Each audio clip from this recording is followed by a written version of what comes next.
Welcome guys, welcome to the channel, and today we'll see about immunology, and I have just divided immunology into three separate sections, but I will be just doing in a single attested video. I will just try to cover the whole thing in 30 to 35 minutes. I know that it's a bit overwhelming when the time is constrained, when we limit the time too much small, but it is more necessary when you are on a more faster pace during revision, or maybe in a few days before the examination. It is very much necessary to cover the topics in a pretty much well planned time, or maybe before the well planned time, to get yourself ahead of what it is needed. So I think that is the necessity of me doing this kind of videos to the channel, and hope it helps you in some way or not. Let's get started now. Like immunology, first seeing about the types of immunity: innate immunity and acquired immunity. Innate, also called as naive, native or natural. Acquired, also called as adaptive, active. Innate since birth, adaptive after exposure to antigen, and also memory cells and specific cells are present only in kind of active or adaptive immunity. It is not present in innate or natural immunity. Coming to the innate immunity, the components: epithelial barriers, you know that skin, mucosa, saliva, gastric acid, sorry, maybe gastric acid and in stomach. The neutrophils, macrophages, and also microphages. Neutrophils are also called as microphages, and complement proteins C1 to C1, C2, C3, C4 to CA, major active MAC complex, and innate lymphoid cells or NK cells, and pattern recognition receptors. Basics still complex receptor proteins, mean complex proteins, but coming to the innate lymphoid cells or the NK cell, also called as the natural killer cells. It is also called as the LGA cell, large granular macro lymphocytes. Okay, so we know that microphages are there, we know that macrophages are there, we know that large granular lymphocytes are there. Okay, all these are different, and it is not one and the same. And so what is the group? The group is non-B, non-T cells. It is also called as the null cell. MHC, unrestricted, major histocompatibility complex, unrestricted cells. So innate lymphoid cells, ILC, it is stimulated by, just remember two numbers, 2 and 15. Okay, just 2 and 15. So what are the markers? 1656, 215. Okay, stimulated, it is stimulated by 2 and 15. Markers CD16 and CD56. Okay, just don't make any mistake here. And only one thing, it's any cell which has an MHC1 expressed cell is escaped from the action of the NH1. It is more in favor, or maybe more protected towards the cells, so that it doesn't even kill. The name itself mentions the natural killing, so it doesn't kill the cells which has cell which has MHC1 expression. Okay, so it has inhibitory component, activity component. Activity component is expressed only in case of the virus, or maybe any cancer cell, which is nothing but a cell which is undergone viral transformation or maybe cancerous transformation, where the cell decreases the expression of the MHC1, which activates the NK cell. It is activated by NK cell by NKG2D, NK cell G2 to death, to kill the cell. So by that, NK cell acts on that cell and it kills that cell. And coming to the pattern recognition receptor, just remember we have in the outer membrane TC, and the inner or maybe the inner side towards the cytosolic side we have R and N. T, toll-like receptor. C type lectin receptor. Toll-like receptor is present in the membrane. It is also called as the TLR. It is active against bacteria. And C type lectin receptors, it is more active against fungus. And in towards the cytosolic side we have R and N. R, RIG receptor, intracellular viruses, so intracellular virus killing, it is more important. And NOD receptor, nod-like receptor is there. And NOD to mutation. What happens in case of NOD to mutation? There is frequent activation of the NK cell, as a result of which we have Crohn's disease and periodic fever syndrome. So what is NOD? NOD is nothing but an necrotic cell organism death. Okay. It identifies the necrotic cell and kills the organism, and causes and results in the expression of a disease. For example, diabetes mellitus, gout, periodic fever, and Crohn's disease. Next, coming to the acquired, also called as the adaptive or active. What are the components then? Cellular and humoral. Cellular and humoral cells, B cells, T cells. When in case of humoral immunity, it is only antibodies, and active immunity, the immunity we get after antigenic exposure. So there is a latent period between the period of entry of an antigen to generation of an antibody, and also the negative period or maybe negative phase when there is a decrease in the levels of antibody as antigen combines with pre-existing antibodies. And then response period is the primary period in which the first symptom or sign of a disease is usually seen or manifested, and the second time when the same antigen is uh, comes again or maybe comes in contact with the host, there is a more rapid response, and this is called as the secondary response. It is because of the memory cells, okay, memory cells and specific antibodies which is present in the memory component of the immune system.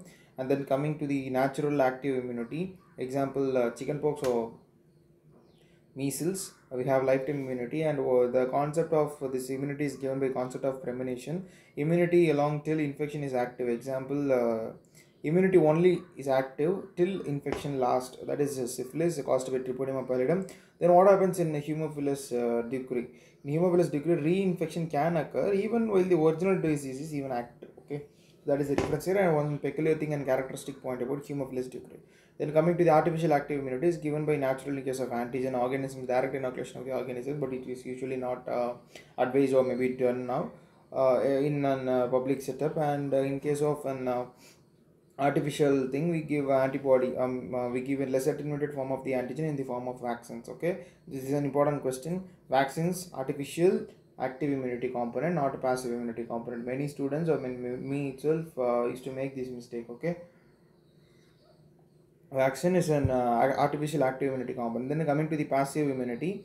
Passive immunity is ready-made immunity. So there is a natural mother to baby immunity, IgG. Okay, I will just explain why it is G and M later.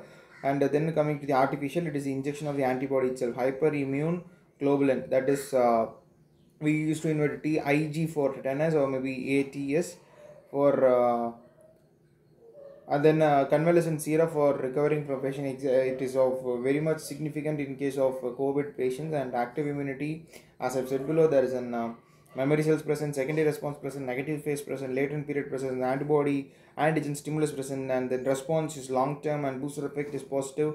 Whereas in case of the passive immunity, it is not there, and the response is very transient in case of passive immunity.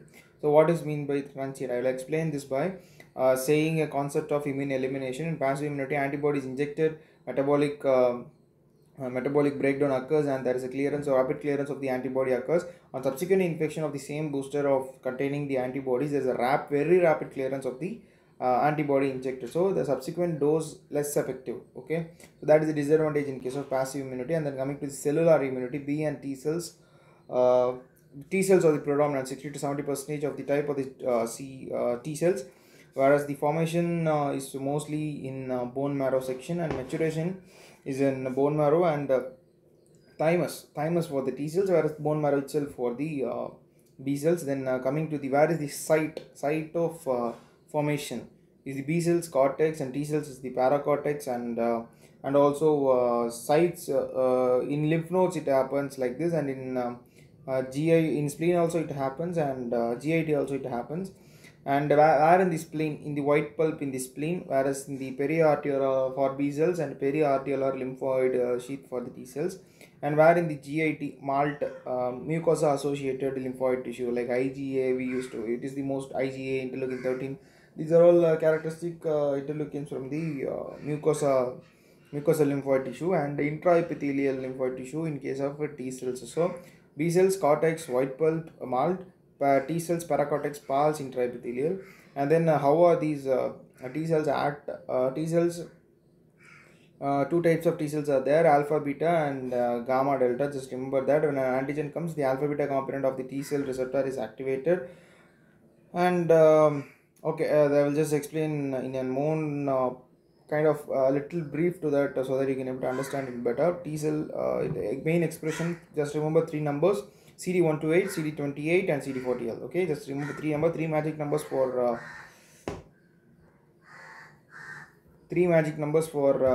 this thing. Three magic numbers for the T cell mechanism is CD128, CD28, CD40L. an alpha beta component T cell receptor antigen comes in, and there is an activation of the CD3, and there is a signal transduction action by the CD3. This is a question here, two series of next CDs. And then what does the CD28 do? It is a co-stimulatory molecule. What is CD40L? Then it acts as a ligand for CD40. I will just explain about CD40 later. Then master regulator of the immune system is also called as TH or T helper cell. It is predominantly CD4 and CD3, which performs the single transduction function as the punt. Okay, punt signal transduction function. It's CD3, and cytotoxic is the CD8, and the main ratio CD4 to CD8 ratio is to see 2:1, and this ratio is reversed in case of CD4 count decreases in HIV. So that is an important significance of there. And what actually happens means when an antigen presenting cell, the antigen with an steering wheel like a major histocompatibility complex comes near this T cell, there is an activation of it activates the alpha beta component of the T cell receptor, which in turn activates the punt cell, that is the CD3 signal transduction, and a series of changes takes place. And then there is an activation of the T helper cell, what is the TH, and then there is an activation of the B cells, and that secretes CD4 and in turn activates the CD40L. I will just explain in a brief manner. Like as of now, just remember it this way. Then coming to the B cell receptor, there are two IgM and IgG receptors. When an antigen binds to it, and the magic numbers for B includes the CD10, CD19, 20, 19 to 23, and CD40. Okay, CD10, CD19 to 23, and CD40. There we saw about CD1 to 8 we saw there, and CD28 we saw there, and CD40L we saw in T cell receptor, whereas in B receptor it is a CD10, CD90 to 23, and a CD40, and M and IgM and IgD BC receptor. Okay, and what is the pan B? There's a pan D here. Pan B. Pan B is the CD19, and Epstein-Barr virus. It usually activates CD21 or CR2. Okay, CD10 is also called as the CALA. CALLA, common ALL antigen. Just remember it that way. CD10 CALA. Okay, and then what happens when the CD4 T cell is activated? The CD40 ligand sits on the CD40, and that is activated. That results in the production of an antibodies. Okay, then coming to the online is about B and T cells. What is the pan B cell marker? It is the CD19. What is the pan T? It is the CD3. EBV, Epstein-Barr virus, it is CD21 CR2.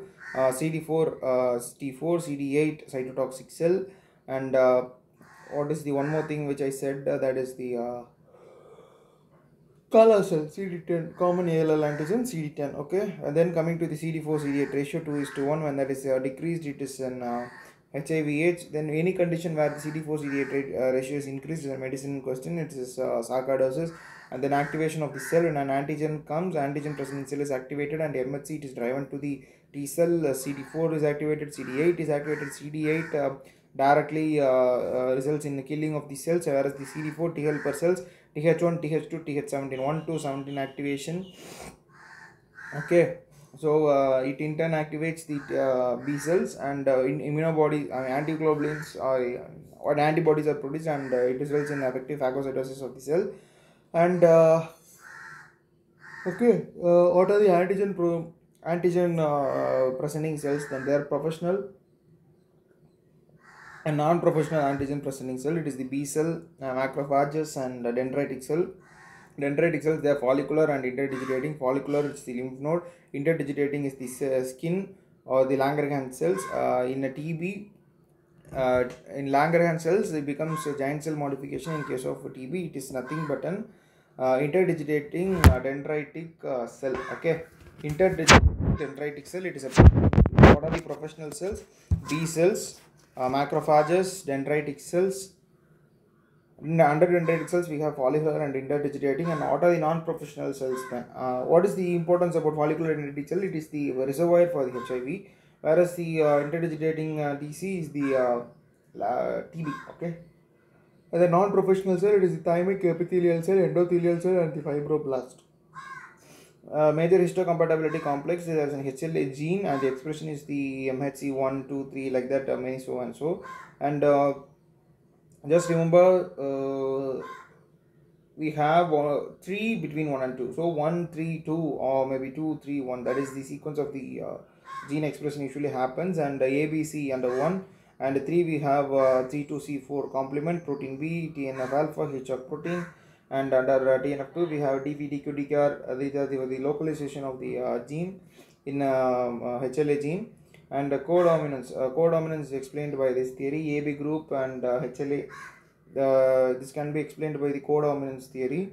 And only one question you will say that ABC, I remember it is MHC1, whereas two names DQ or DP DR, like that, two letters are there, so it is major histocompatibility 2. And all the others for the histocompatibility MHC3. Under MHC3 we have C2C4, propyridine B, TNF alpha, HF proteins. And then coming to the in the chromosome we have 6p. Okay, 6p means 6 short arm, and there's a q, everything is present in the 6p arm. Okay, and then coming to the MHC1 and MHC2. MHC1, the antigen presence between antigen sits between alpha 1 and alpha 2 component. There is an alpha 1, alpha 2, alpha 3 and beta 2 globulin. So the expression of the beta 2 globulin is by the chromosome 15. Antigen antibody cleft is the alpha 1 alpha 2, whereas in case of MHC2 that is alpha 1 alpha 2 beta 1 beta 2. The antigen binding cleft is between alpha 1 beta 1, and it is present on antigen presenting cell. And whereas the MHC1 present on all nucleated cells except RBC and sperms. Okay, except RBC cells, the most common thing, that is a cell, that is the MHC1, whereas the MHC2 is by the antigen presenting cells only, and it presents to the CD8 cells, so that directly killing. Okay, direct killing. And whereas for the CD4 cells for the T1 T12 and T17 activation. Then coming to the rule of 8. So what is the rule of 8? CD4 to CD8 ratio always come, and MHC1 CD8 1 into 8 8, and MHC2 CD4 4 into 2 8. Then methods of histocompatibility, HLA typing is microtoxicity, molecular methods, tissue matching. Okay, and molecular methods is the Wells method. Lymphocyte plus anti-HLA serum is mixed. If corresponding HLA positive complement mediated lysis and there is a stain with eosin or a tryptophan free, it marks the dead cells. Then coming to the molecular methods, PCR. Okay, and then a tissue matching, mixed lymphocyte ratio or maybe mixed lymphocyte culture. It is by the tissue matching. Nothing but a tissue is encoded with an expression of HLA-A or HLA-B is made to react with an anti-sera with anti-HLA-A, anti-HLA-B, and the particular in the concurrent antigen and antibody is present, there is a lysis, and when we stain with tryptophan blue, it stains the red cells. So when it stains, it becomes positive. And methods of HLA typing, microtoxicity, molecular methods, and tissue typing. And then under tissue typing, mixed lymphocyte ratio, there is the same thing happens here.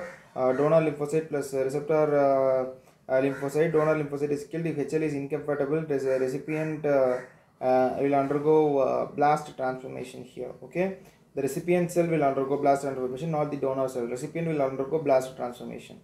Okay, if HL is incompatible, that is the important key point here. Then coming to the T cell, CD4 cell, CD1 to 17, 1 activates 1. So I already said that there is an 2 and 15 for NK cell, and TH1 activates that 2, that 2 to stimulate NK, that 2 in turn stimulates TH1 cell. There is an co-business going there between these two cells, TH1 cells and NK cell, by the activation of interleukin 2. And TH1 cells also activates interferon gamma, and G for gamma and G for granuloma, and TH2 for interleukin 4, interleukin 5, interleukin 13. Interleukin 4 is for antibody, and interleukin 5, fifth letter eosinophil. Interleukin 13, I said now it's for mucus production. Okay, that's for the 2. And 2 you have 4, 15 and 4, 5 and 13, 4 antibody, 5 eosinophil, 13 mucus production. And TH17 is the interleukin 17, interleukin 22. Okay, then coming to the cytotoxic cell, and then coming to the cytotoxic cells, C8 cell, that is the kill cell. It kills by CD95 or FASL pathway, apoptosis, or maybe perforonzine granzyme pathway. It makes perforations and kills the cell. And just remember, TH1 cells, interleukin 2, interferon gamma, and T helper cells 2, it is 4, 5 and 13, and interleukin 17, 17, 22. Okay, and then yes, there is an isotope switching. I said now there is an only initially during birth there is only production of two types of antibodies by the activation of B cell. It is IgM and IgD. Only that is expressed there. Then the Th2 secretes interleukin 4, and that activates the B, and that produces the IgM and IgD. And a later period of life, there happens isotopic switching happens there. So maybe MD is given to GAMDE. Okay, and then coming to the hypersensitivity disorders, this is the second section, immunodeficiency disorders. So it is given by Gell and Coombs classification 1, 2, 3, 4, 5. Type 1 hypersensitivity, there is an allergen. First exposure, Th cells activated, interleukin 4 activation, interleukin 5 activation, 4 for antibody, 5 for, can you remember, it is eosinophil activation. And yes, B cell plasma cell IgE is secreted in case of type 1 hypersensitivity disorder, and eosinophil is secreted in case of type 1 hypersensitivity by interleukin 5. And then what happens when the later the mast cell becomes a sensitized mast cell, and the second exposure when the same allergen comes, there's a polymerization of the sensitized mast cell, which results in the rapid degranulation and a rapid release of the histamine. And type 1 hypersensitivity disorder, there is a mechanism, there is a preformed histamine and serotonin and a newly synthesized platelet aggregating factor, amino acid, arachidonic acid metabolites, and most important cell is the mast cell, and most important cell of the late phase reaction, it is also the mast cell, synthesized mast cell. Okay. And then a type 1 hypersensitivity disorder, what can be, anything can be an allergen. Most common allergen is the house dust, proteins, vaccines, drugs, penicillin, excuse me, fruits, nuts, eggs and seafood. And then coming to the type 1 hypersensitivity disorder, there is an A, B, C, D. A for allergy, B for bronchial asthma, C for Cassoni test. It's not done now.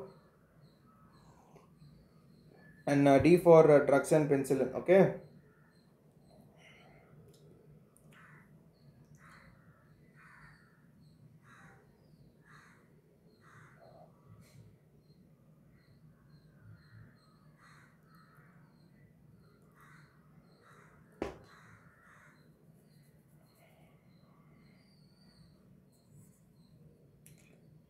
And then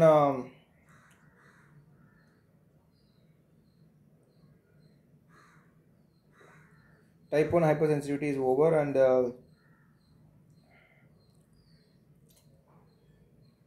okay, type 1 I said the main, just remember this thing, A, B, C, D. Okay, C for Cassoni test, it is a test for Echinococcus granulosus dog tapeworm, hydatid test is detected here. And allergy, it's chromosome 5 allergy, its genetic component is present there. And most common site is the liver, and second most common is the lung. And drugs causing, most common drug causing the allergy is the penicillin. And then coming to the allergy, we have allergic dermatitis, allergic rhinitis, allergic conjunctivitis. Allergic conjunctivitis is also called as venokeratoconjunctivitis, VKC. And the drug of choice is the olapatadine, antihistamine, or maybe the mast cell stabilizer. And then coming to the type 1 hypersensitivity detection, it is the skin prick test, maybe wrist radioimmunosorbent test, or maybe allergosorbent test. And then coming to the type 1 hypersensitivity, there is a treatment to avoid allergen hypersensitization drugs. These are the 3 treatment modalities available for hypersensitivity. And type 1 hypersensitivity, just remember A, B, C, D, E. And any other thing you can just easily you can just guess from the questions out there. Type 2 hypersensitivity is the coming to the mechanisms, 3 mechanisms. There is an activation of the complement, there is opsonization and phagocytis, there is an antibody dependent cellular dysfunction. Okay, then coming to the it says self-explanatory activation of the complement system, there is opsonization and phagocytosis, and then antibody dependent cell for cellular dysfunction. That is antibody dependent, not antigen dependent. Okay.